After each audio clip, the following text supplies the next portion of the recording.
Իշխանասարի հայացքի ներքո ճանապարհվում ենք դեպի Սյունիքի Լոր գյուղ։ Հենց գյուղի մուտքի մոտ է Լորիկ իշխանի մատուռը։ Ըստ ավանդության հայոց Լորիկ իշխանը թշնամու դեմ հերոսաբար կռվելով զոհվում է։ Նրան հուղարկավորում են գյուղից ոչ հեռու, բնակավայրին էլ տալիս են նրա անունը՝ Լոր։ Մեր առաջին կանգառը Համո Սահյանի տուն-թանգարանն է։ 1905 թվականին կառուցված հայրական տանը բանաստեղծն ապրել է ընդամենը 5 տարի, բայց իր ողջ կյանքն ու պոեզիան կապել է Լորի հետ։ Ասում էր Լորում չեմ ապրում եմ Լորով, լորելիքն է միշտ իմ հորն ու մորով, աշխարհում ինձ մի Լոր է հիշելու, բայց մեռնելու եմ նոր է հիշելու։ Ցեմենտ-բետոնե բերթախցերից քաղաքի բազմահարկ շենքեր այդպես էր բերթախցեր էր անվանում, երբ գալիս էր այստեղ նոր մարդահոտ առնելու ակնկալիքով։ Թանգարանում պահվում են բանաստեղծի անձնական սակավաթիվ իրերը՝ հագուստ, տոնական փողկապ, գլխարկներ, սուրճի սիրելի բաժակն ու քրոջ Հասմիկի գործած ծխախոտի քսակը։ Երկու նախասիրություն է ունեցել Համո Սահյանը, շատ վառ արտահայտված եւ շատ ծխամոլ է եղել եւ շատ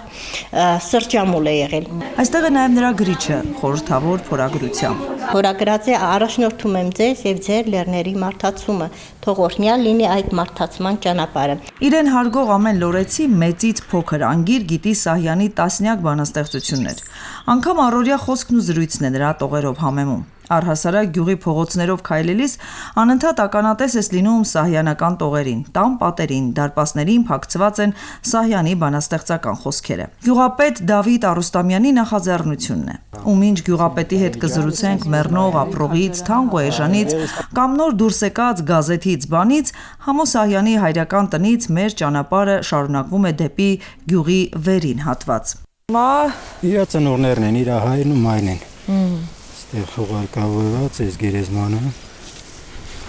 Շարավիղներ կան գյուղում իրանից, թե չէ։ Իրանից չէ, իր ազգականները կա, բայց Կիսախարխուլ եւ քանդված այս պատերի միակ նոր բանը հենց այս ցուցանակն է, որն ազդարարում է, որ այստեղ ուսուցիչ է աշխատել հայ մեծանուն արձակագիր Աքսել Բակունցը։ Աքսել Բակունցն է այս դպրոցի զանգը կախել։ Զանգը հնչել է մինչև 1931 թվականը, երբ տեղի է ունեցել ավերիչ երկրաշարժը։ Կառուցվել է անցյալ դարասկզբին Բաքվում ապրող լորեցիների հանգանակած միջոցներով։ Անընդհատ մեր ուշադրության կենտրոնը այն թափվածներն ենք մաքրում, անընդհատ մեր ուշը մենք էլ ենք վատս գնում, որովհետև մարդիկ այն ժամանակ կոպեկներով փող են հավաքել Բաքվի մեր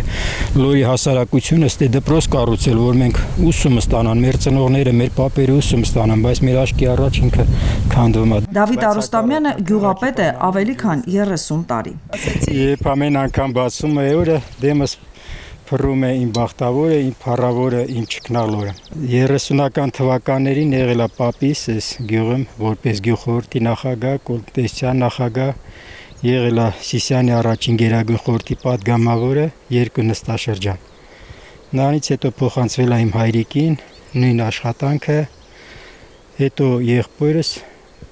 Առայժմ ես եմ։ 30 տարի առայժմ ես եմ։ Այս կիսախարխուլ դպրոցի պատմության հետ անխզելիորեն կապված է Լորի ամենահայտնի գրական առասպելը։ Գյուղում մինչ օրս պահպանվել է խոնար աղջկա աղբյուրը։ Պարզվում է կերպարը ամենևին էլ հորինված չէ։ Պապիկիս քույրիկն է եղել խոնար աղջկը։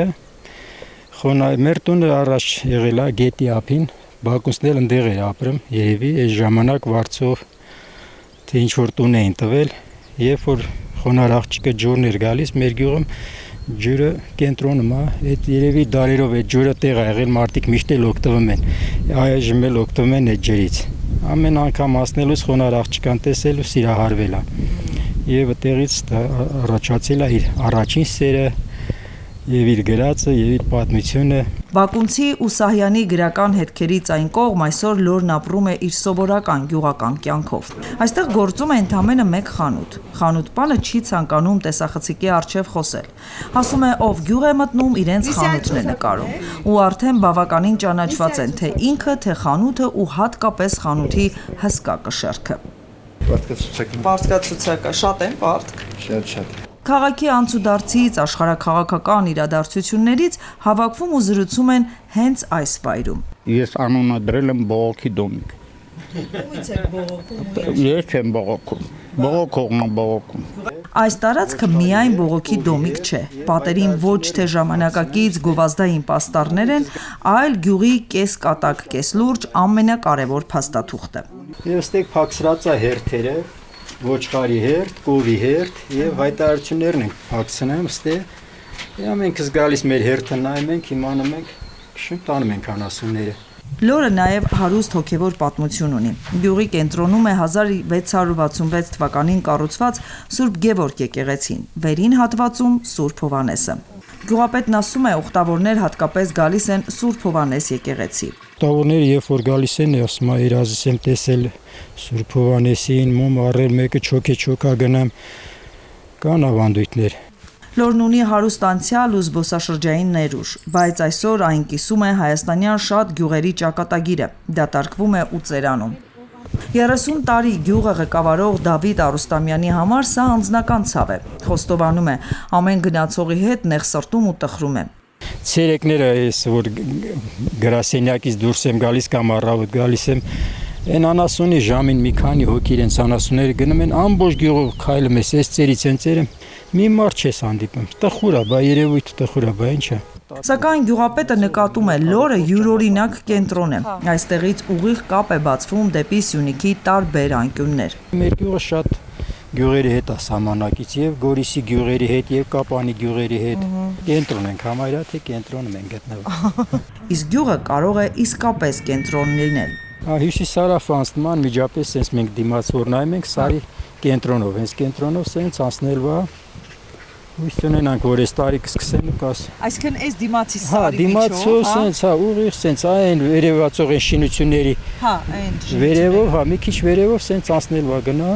Ահա։ Հույս ունենանք որ կսկսեն ու կաշխատատեղ կառաջանա, մարդիկ կմնան, կապրեն, կաշխատեն։ Այս գյուղը միանում է դեպի գնում է այն Բարգուշատի Լեռնանցքով։ Բարգուշատի լեռնանցքով եւ թունելներով անցնող այս մեծ ճանապարհը Լորը կապելու է Քաջարյանի ու Մեղրիի հետ։ Լորեցիները հավատում են, որ նոր մայրուղու շնորհիվ բնակավայրը նորից կաշխուժանա եւ Իշխանասարի շվաքում գողտրիկ այս անկյունում գյուղամեջի փոքրինչ տխուր լռությունը վերջապես կկոտրվի։